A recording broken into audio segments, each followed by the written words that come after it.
13.8 billion years ago. There is nothing. Bang. Now there is something, be it by the hands of an almighty creator, a precursor to consciousness, or a tiny little fireball, something that expands, that gets bigger, more complex, more real. It keeps expanding. Vast nothingness becomes vast gas and dust. Pressured by gravity becomes planets and stars, becomes a series of interconnected things, some now known, many still unknown, becomes life. A clear delineation between something and nothing, becomes an ever-expanding system on the macro and the micro, amoebas, organisms, oranges, orangutans, orgasms, expansions and contractions, consciousness.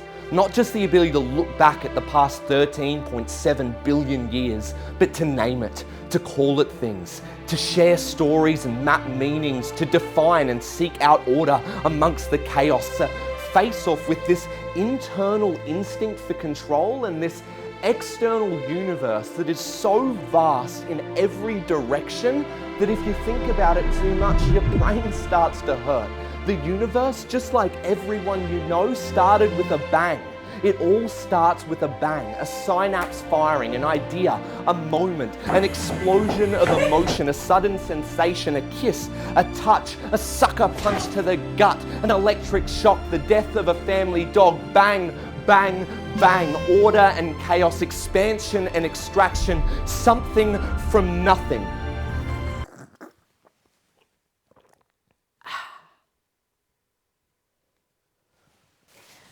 All right. Let's simplify things.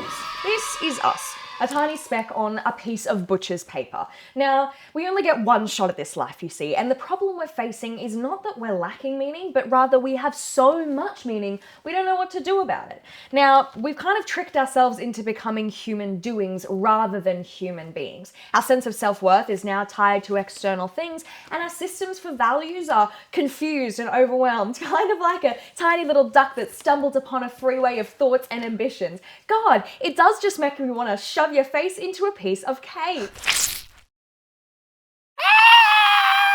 It definitely does. But I guess the beautiful thing is all of these things are within our control, and they ultimately come down to how we choose to spend our time. But before we dive into the rabbit hole of time, let's check in with one of our favorite sponsors.